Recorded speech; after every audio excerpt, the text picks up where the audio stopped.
Hi everyone, it's Sasha here from The Little Dog Retreat, owner and creator of The Little Dog Retreat and thelittledogretreat.com. We are back today with a question, and today's question is from Donna. Donna asks, and this is regards to the video I did about how to brush your dog's hair. So she says, all my other dogs throughout my life have loved this, and now there's Billy. He will rarely lay on his back and runs from the human hairbrush. He has his summer cut down now, but then when his hair is normal length, it's full of knots. If we could just cut them out all the time, he looks funny. The groomer can't even trim his nails. Suggestions. So first of all, Donna, thank you for your question. And I want to answer this. I did respond in the comments, but I also wanted to make a couple points because I think a lot of us run into this problem, especially as pet owners. I definitely see this with my guests who stay with me when I have to comb them out.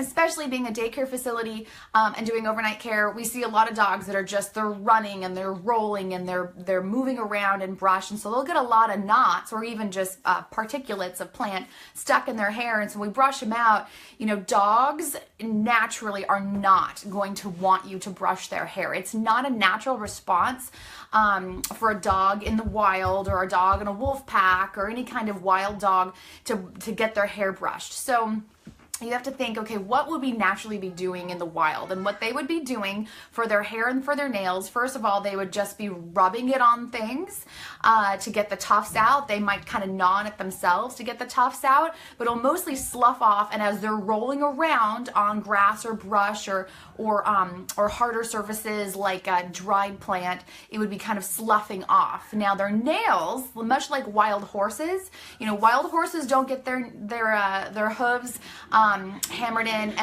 and sanded, you know, naturally. They're running around, and that engagement in the environment is what is actually causing their hooves to sand down.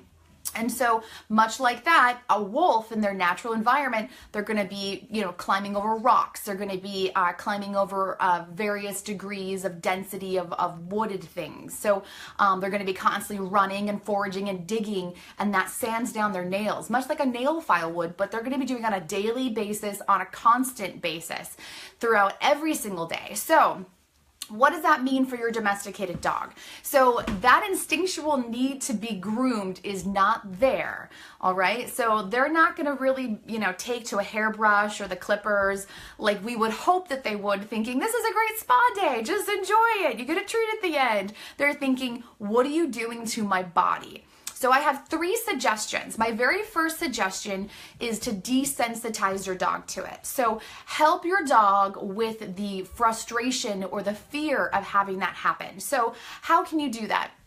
You know, if you're just normal, you know, you're sitting down with your dog and they're watching TV with you, they're on your lap, or you come home from work, you're just going to naturally massage your dog. You're going to massage them in the areas first that they love.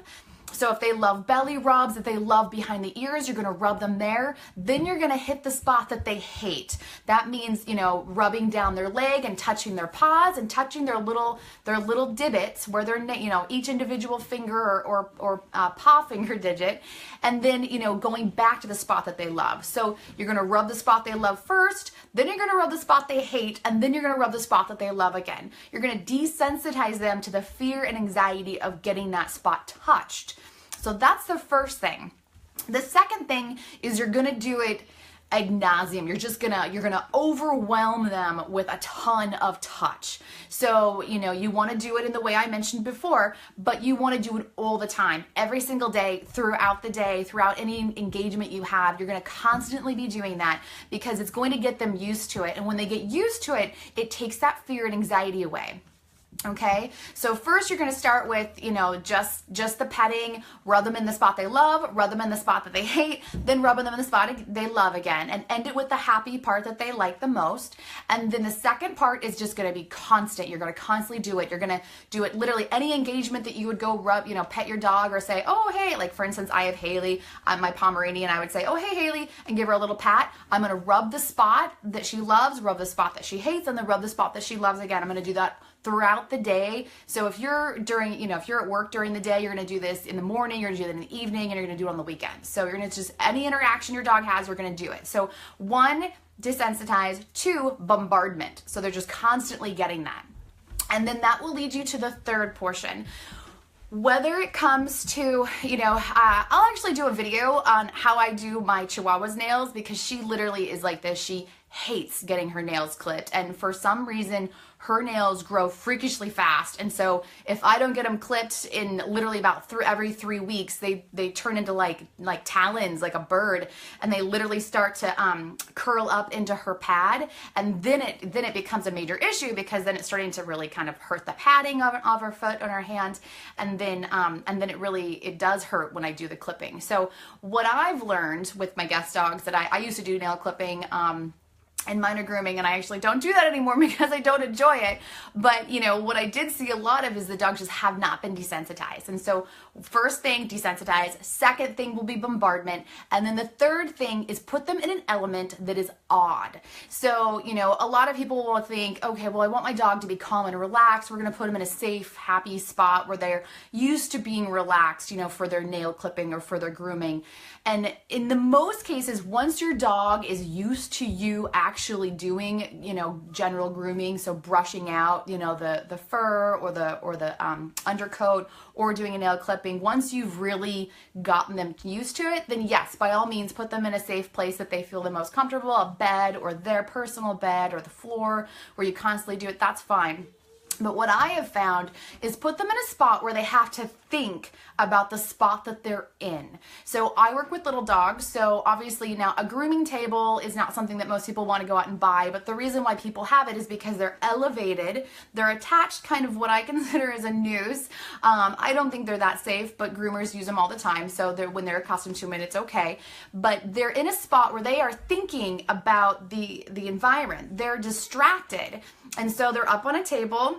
Whether a dog is used to it or not, their mental energy is on the experience of the environment, not the action that is actually taking place, which is the nail clipping or the anal gland expression or the brush out or the hair clipping or the ear cleaning. They're distracted on their environment, not the actual occurrence that is happening. Now they're going to notice obviously that you're doing one of these grooming elements, but when it comes down to it is that they still need to focus that mental energy on where they physically are.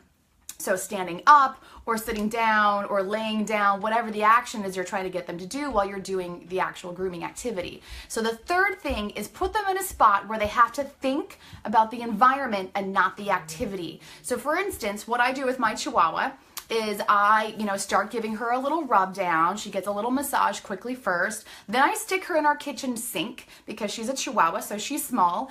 I put her in the sink, I get the water warm, and then I start to just rinse off her feet. Now that is our habit that we've formed. So once you get them in their element, you're gonna wanna form a habit so they start to kind of have these triggers where they realize, okay, this is happening. It's consistent, it's something I'm used to, and that pattern recognition really starts to form. But they're still thinking, mental energy is on the actual environment, not the activity. So what I do is I will go ahead and get her in the environment, and she's thinking I'm in a sink, she licks a little bit of the water, she's looking around, she's smelling the sink, and so she's thinking about her environment, not 100% focus on just getting her nails clipped. Now my Chihuahua is a biter when it comes to getting her nails clipped, and she will try to bite me, literally to draw blood. Now when she does nip at me, she freaks out afterwards and she feels really bad. She's like, oh no, I'm so sorry. But it's a natural instinctual thing to protect herself. Self-preservation, that's totally fine. Now, as a human, as alpha, you cannot be scared of your dog. That's crucial, that you're not scared or show any anxiety or fear in yourself from your dog's behavior. They need you to be confident in this situation, because if you start to withdraw and show fear, it's showing them, see, I told you this was a problem experience and I don't want to do it. And so it's telling you two things. Number one, they can control what you do, which is not good as alpha. And number two, it proves that they don't trust the environment and neither do you. So you have to be confident in what you're doing. So those are my three things. Number one, go ahead and desensitize. Number two, get them, just bombardment, get them used to it. And then number three, distract them, okay? And just distract them with the elements, with the environment that they're around. It doesn't have to be treats per se. I always give good girl treats afterwards, good dog treats afterwards, just because it is something they don't like, and so it is a nice reward, especially when they've listened to you really well. But the last thing I will say is, as you're doing this, start with the feet or the toes or the area that you're brushing that does not bother them the most. So if you're going to start brushing, I always brush the belly first, because that's the spot that my Pomeranian loves to be rubbed. And so she already considers it more of a fun experience when she's getting brushed, because I'm also rubbing her belly. Then I will go to the spot that she hates the most, and then I will go back to the spot that she loves the most. Same thing with the feet. I know my Chihuahua is less upset when I clip her back feet first. So don't go for, the dew claws where they hate them the most or whatever. If she's got one or more feet that they don't like, there's usually one spot they hate more than any other spot.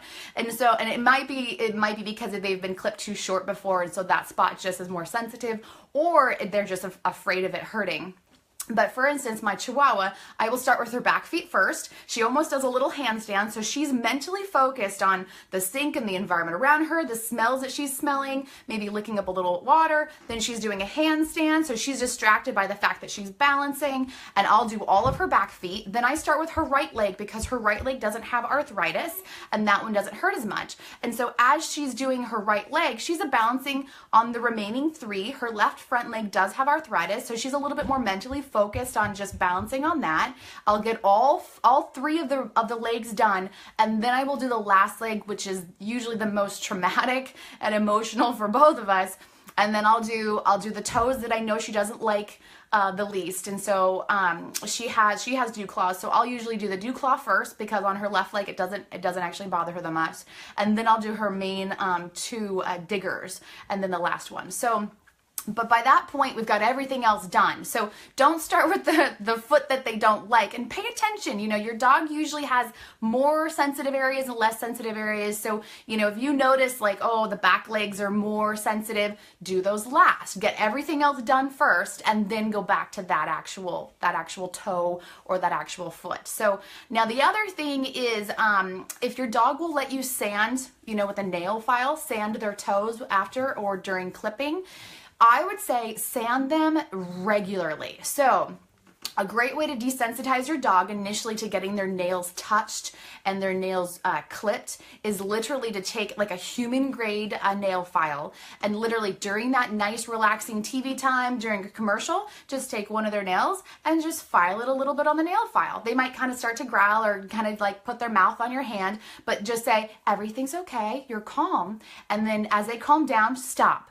So once they're calm, stop. That is just a wonderful way to desensitize it. And they got the feeling, they got the friction on the nail, and then everything's fine. Then go back to normal, watch the rest of your show, do, whatever your errands, or whatnot around the house, laundry or dishes. Then go back, file another nail. And then when they're calm, go ahead and stop. You're reinforcing the positive behavior of them being good during an experience that they didn't necessarily want or like. And that way your dog will just naturally start to associate you as in control, as alpha, and then also just get used to the fact that they are going to be touched and groomed, on a regular basis. So the last thing I will say is just set a consistent time. So, once you've desensitized your dog and bombarded them with the constant grooming, and constant, I would say 2 weeks to 4 weeks, so about a month worth of consistency. And that way your dog, by the time they're done with that, if you are consistent, they should be totally fine with you touching them after that. And you can kind of back off and then just do it once a month or once every 2 weeks, whatever makes sense for your dog and their grooming habits. But again, so desensitize them, then bombard them, then put them in an environment that they have to mentally focus on something other than the activity that you are doing. And then once all of that has taken place, around a month again, then you can start to just set your normal schedule. And then once your dog is constantly used to you doing this, now for instance, my Pomeranian, I can put her pretty much anywhere now, and she will I could do it in public, and she's like, okay, mommy's doing this, I guess we're doing this now. My Chihuahua is different. Her personality is more assertive and more in control, and she will only let me still do the actual grooming in the sink. That's fine. We're accustomed to that. That's our normal routine. So I'm not going to put her on a bed and flip her over. I'm not going to, put her in a spot like her own personal bed and do grooming there. That's kind of, that's their calm, relaxing space. So I'm going to put her in the sink every single time without fail. And that consistency allows her, even though she'll still grumble, she might give it, try to do a little nip here and there. She knows, no, you're going to just stand here and wait till we're done with your nails. Now, I always say, try to just focus on your dog and what they are willing to work with. Now, you don't have to be super, super stern to be an alpha. You can still be a gentle alpha as an owner if you don't like the idea of being an alpha necessarily. The idea, though, is you just want to show your dog that you're in control, you're in charge, and you are someone that can be trusted. And when you do project that to your dog can relinquish that anxiety that they have towards that activity and know that everything's going to be okay. The last thing would be, if you're doing nails, I always would say start, especially if you haven't been doing nails for a long time, you've had a groomer been doing them and now you want to do them yourself, start with a very small amount of the nail. Okay, so because you are going to be bombarding them with constant grooming initially to get them desensitized and worked up to this experience, just clip the nail. You can just do the tip, just so that you both kind of get into this routine where it's going to be safe and you both are okay with it. As time goes on, you can start cutting the nails shorter and shorter, especially because then you'll be backing off a little bit and doing maybe just once every 2 weeks or once a month. But just start with just a little bit of the nail. Just getting the nail clipped without any kind of aggression or barking, that's your goal to start out with. And that way you both are happy and come away from the experience unscathed and unstressed. So I hope this helped. If you have any questions or additional questions, please put the comments below. As always, we'd love to have our questions, and we try to get answers for you. If you do take a picture of your dog, we would love to take a photo and post it onto our Facebook or Instagram. You can always hashtag Little Dog Retreat, and we will see you again shortly. Have a great day, and talk to you soon. Bye.